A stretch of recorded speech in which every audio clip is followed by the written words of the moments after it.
The fire wasn't natural. It wasn't an accident. That was the first thing I realized. As I stood in the mansion's suffocating foyer, watching shadows twist and crawl like living things across the walls, the air burned hotter inside than out. And somewhere deep in the house, something was laughing, a guttural, bone-chilling sound that didn't belong to anything human. We thought we were looters, scavengers, taking advantage of LA's chaos. We didn't know we were walking into a trap. This wasn't just any house. It was alive and it wanted us there. It had waited for us, for the fire to swallow the city, for the perfect moment to unleash whatever unholy thing had been sealed within its walls. I wanted to run, but the fire had other plans. It was alive too, roaring with a sinister hunger, trapping us in its blazing jaws. And at the heart of it all, the demon stood smiling. This wasn't just a wildfire. It was the devil's wildfire. I never thought I'd come back to Los Angeles, let alone during the wildfires. The city had always felt suffocating, a sprawling, smog-choked graveyard for people like me. Kids who thought they could make it big, only to drown in the endless tide of ambition and disappointment. Dropping out of college wasn't my first choice, but it felt inevitable. I was tired of pretending I knew what I was doing. Now standing in the orange haze of the fires, the air thick with ash and desperation, I couldn't help but wonder if I'd made the right call. "Come on, Ryan," Marcus had said when he called me 2 nights ago. His voice carried the same reckless charm that had gotten me into trouble more times than I could count back in high school. "We've got a plan, man. Big score. No one's going to miss a few rich people's trinkets. They've got insurance, you know." I'd laughed it off at first, thinking he was joking. But Marcus had a way of talking you into things, making you feel like his schemes weren't just plans, they were opportunities. And truthfully, I needed one.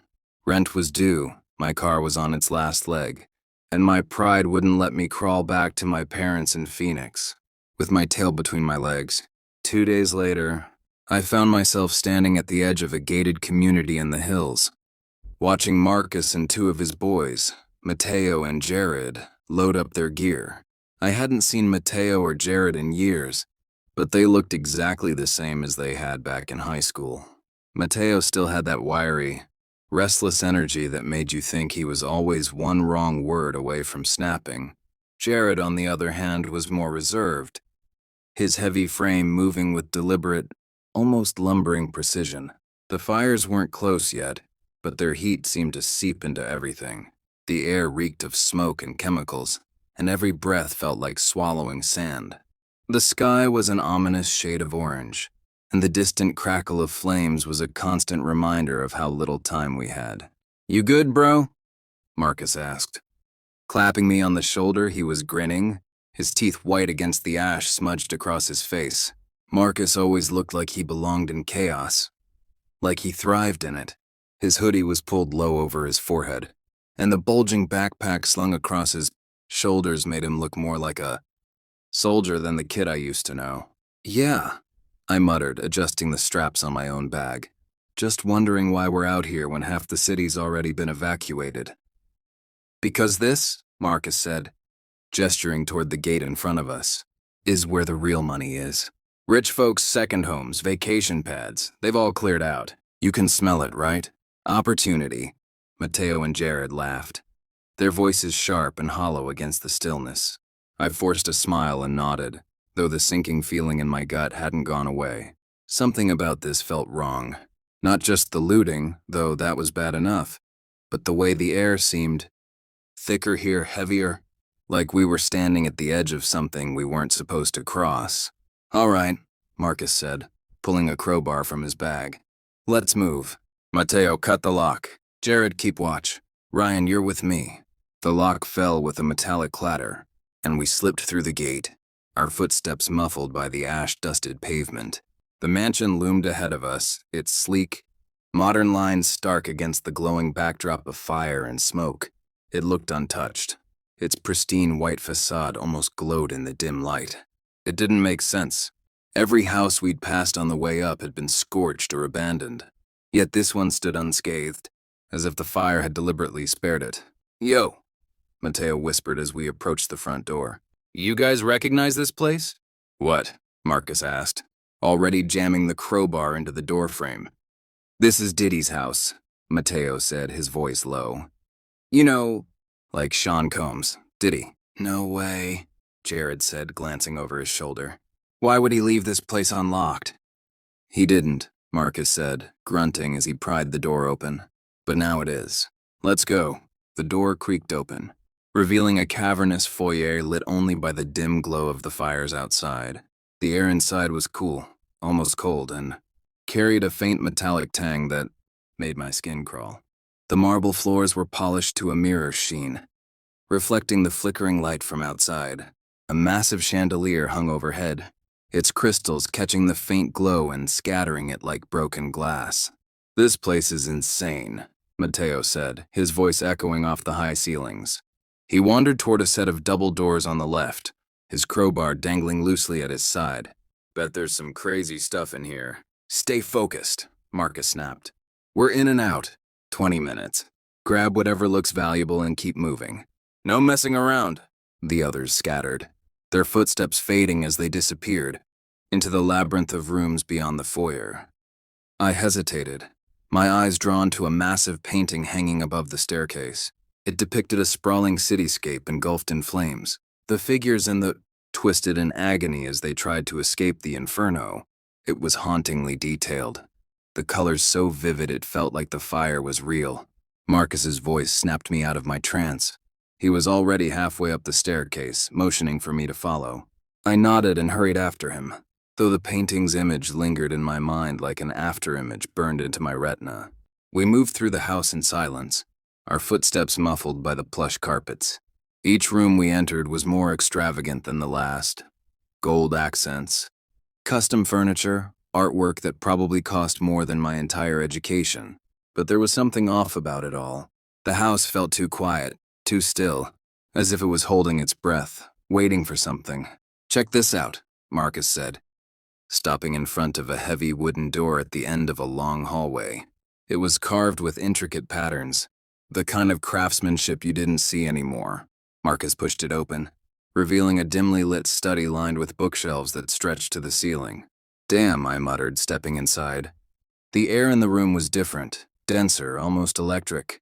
Marcus was already rifling through the desk drawers, muttering curses under his breath as he searched for anything worth taking. I wandered toward the bookshelves, my fingers brushing against the spines of old, leather-bound volumes. One book in particular caught my eye. Its cover was plain, the leather cracked and faded, but something about it drew me in. I pulled it from the shelf and flipped it open, revealing pages filled with dense handwritten text. The language was unfamiliar, the letters twisting and curling in ways that made my head ache if I stared too long. Yo, Ryan, look at this. Marcus's voice was tight, his usual bravado replaced by something sharper, fear maybe. I turned to see him holding a stack of papers, their edges singed and brittle. He handed them to me, and I scanned the top page, my stomach sinking as I read the scrawled words. The fire is not a cleansing force, but a summoning. Through its heat, the path is opened. I looked up at Marcus, the words choking in my throat. What is this? I don't know, he said, his voice low. But we need to get out of here. For once, I agreed with him, but as we turned to leave, the lights in the room flickered and a low, guttural sound echoed through the house. It wasn't a voice exactly, but it felt like one. Something ancient and angry. What was that? Marcus hissed, his eyes darting toward the doorway. I didn't answer. I couldn't. All I could do was stand there, clutching the book and the papers as the sound grew louder, reverberating through the walls like the house itself was groaning. Ryan, Marcus said, grabbing my arm. We need to move now. We stumbled into the hallway, the sound following us like a predator stalking its prey. The air felt thicker now, almost suffocating, and the walls seemed closer, the shadows deeper. Somewhere in the distance, I heard a scream, a sharp, piercing sound that was cut off as abruptly as it began. It had begun, Mateo whispered, his voice trembling. I didn't have the heart to tell him that I didn't think Mateo was coming back. The hallway twisted and stretched endlessly before us, every turn leading deeper into an impossible labyrinth.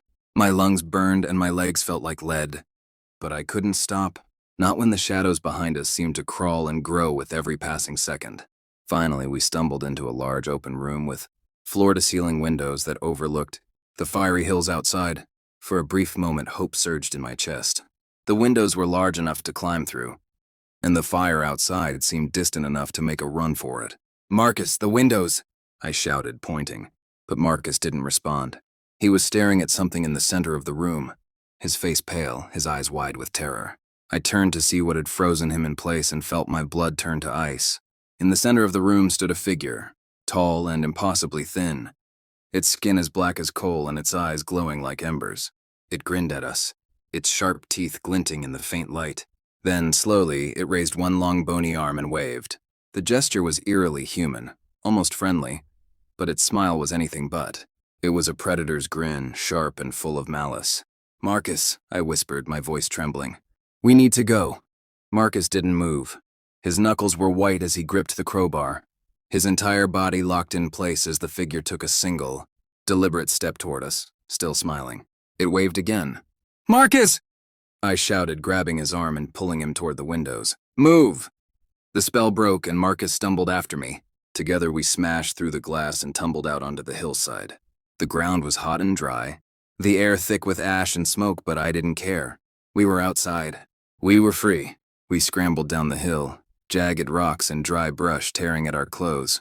Behind us, the house loomed against the fiery skyline, its windows glowing faintly. I glanced back only once and wished I hadn't.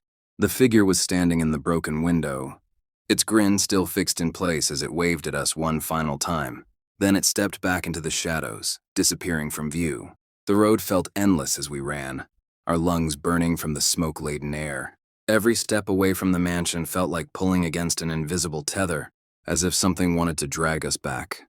Marcus was a few paces ahead, moving in frantic bursts, his crowbar swinging loosely in his grip. I clutched the book and the brittle papers against my chest, their weight far heavier than they should have been. We stumbled onto a dirt path, faintly illuminated by the glow of the fires in the distance. For the first time, the city below came into view, its skyline hazy and blurred by smoke. The sight should have been a relief, a sign that we were close to safety. But it wasn't. The fire wasn't just burning in the hills.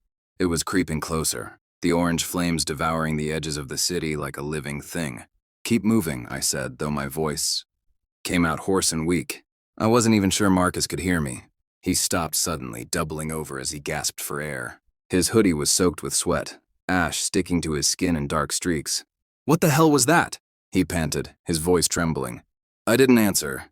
I didn't know how. The memory of the figure, the way it had waved, the way its grin had stretched too wide, was burned into my mind. I couldn't shake the feeling that it was still watching us even now. "We left them," Marcus said, his voice breaking. "Mateo, Jared, we just left them. They're gone," I said flatly, the words tasting bitter on my tongue. "You saw what that thing was. They didn't make it out." "No," Marcus said, shaking his head. "No, you don't know that. We have to go back. We can't just—" "We're not going back," I snapped, louder than I intended. The force of it startled both of us. "You want to go back there, be my guest. But you saw what that thing did, what it is. If we go back, we'll end up just like them." Marcus stared at me, his eyes glassy and unfocused. For a moment I thought he might argue, might charge back toward the mansion in some desperate, futile attempt to save them. But then his shoulders slumped, and the fight seemed to drain out of him. "What do we do now?" he asked quietly. I didn't have an answer. My hands tightened around the book, its cracked leather cover rough against my palms. Something about it felt significant, like it held the key to understanding what had happened back there. But the thought of opening it, of looking at those twisting, incomprehensible letters again, sent a shiver down my spine. "We keep moving," I said finally. "We get as far from here as we can." Marcus nodded, though his expression was vacant. He turned and started walking down the path, his movements sluggish and mechanical. I followed, glancing back over my shoulder one last time. The mansion was barely visible now, shrouded in smoke and shadow. But in the faint glow of the fires, I thought I saw something. A tall, thin silhouette standing in one of the broken windows, its head tilted at an unnatural angle. I didn't stop to look closer. I couldn't. The smoke was choking, the heat unbearable. My legs felt like lead, each step heavier than the last. Marcus was beside me, stumbling more than running. his crowbar dragging against the cracked asphalt. The world around us was a blur of fire and destruction, the flames towering over the houses like giants. It felt endless, as if we were running in place, the fire consuming everything behind us and pushing us forward. Then, through the haze, I saw them, figures in heavy gear, their yellow suits almost glowing in the inferno. Firefighters, they were moving in a tight group, their axes and hoses cutting through the chaos. For a moment, I thought I was hallucinating, my oxygen-starved brain conjuring up hope where there was none. But then one of them shouted, his voice muffled by his mask. "Over here! We've got 2 survivors." Marcus collapsed to his knees, his chest heaving. "We're alive," he gasped, his voice barely audible. Audible. The firefighters reached us in seconds, their gloved hands pulling us to our feet. "Can you walk?" one of them asked, his voice firm but kind. I nodded, though my body screamed in protest. "There are 2 more," I managed, my throat raw. "Mateo and Jared, they were with us." The firefighter exchanged a look with his partner. "We found 2 men earlier," he said. "They're in the safe zone. You'll see them soon." Relief hit me like a wave, almost knocking me over. Mateo and Jared were alive. Somehow they'd made it out. The firefighters ushered us through the streets, the fire roaring behind us. I clutched the book tightly against my chest, its weight grounding me in the chaos. I didn't know why I hadn't left it behind, why I couldn't. Every instinct told me to get rid of it, to throw it into the flames and let it burn. But something about it wouldn't let me go. We reached the edge of the neighborhood, where a convoy of fire trucks and emergency vehicles waited. Medics rushed to meet us, guiding us toward an ambulance. I saw Mateo and Jared sitting on the back bumper of a fire truck, their faces streaked with ash but otherwise unharmed. Mateo looked up as we approached, his expression unreadable. "You made it," he said, his voice flat. "Yeah," I said, though I wasn't sure how. Marcus slumped onto the ground beside the ambulance, his head in his hands. "It's over," he muttered. "It's finally over." But it wasn't, not really. As the medics checked us over, I glanced back at the neighborhood, at the towering inferno that had consumed everything we'd left behind. And then I saw it. The figure stood in the middle of the flames, its cold black body silhouetted against the fire, its burning eyes locked onto mine, and a slow, deliberate smile spread across its face. It raised one long, bony arm and waved. "Ryan?" Marcus said, his voice trembling. "What are you looking at?" I blinked, and the figure was gone. The flames roared on, but the street felt empty now, the fire just fire again. I shook my head, my hands trembling. "Nothing," I said, though my voice lacked conviction. The drive away from the neighborhood was silent. Marcus sat beside me in the ambulance, staring blankly out the window. Mateo and Jared were in another vehicle, their faces pale and their eyes haunted. None of us spoke. There was nothing to say. As we left the burning neighborhood behind, I couldn't stop thinking about the mansion. About the fire, about the figure that had smiled and waved as if it knew something I didn't. I felt the book pressing against my side, a constant, unwelcome reminder of what we'd seen, what we'd done. I thought about my decisions, about the moment I'd answered Marcus's call and agreed to come back to this cursed city. How many chances had I ignored to walk away? How many times had I chosen the easy path, the selfish path, only to end up here, haunted and broken? "This was my fault," I whispered, the words barely audible. Marcus turned to me, his expression blank. "What?" "All of it," I said, my voice shaking. "If I'd just said no, if I'd stayed in Phoenix, none of this would have happened." Marcus didn't respond. He just stared at me for a long moment, then turned back to the window. When I got back to the shelter that night, I wrote everything down. Every detail I could remember, every mistake I'd made. I didn't know why. Maybe I thought it would help me process it, to make sense of the madness. Maybe I just needed to get it out before it consumed me. But as I finished typing the last sentence, I knew one thing for certain. I was done with Los Angeles. Done with the city, the fire, the mansion. Done with everything that had brought me to this point. As soon as I post this, I'm applying to go back to school. No more shortcuts. No more bad decisions. No more chasing easy money or stupid schemes. I'm going to finish my degree, find a real job, and build a life worth living. And I swear on everything I have left, I will never come back to Los Angeles. Not ever, because the fire might be gone. But the mansion is still out there. And I know deep down, it's waiting.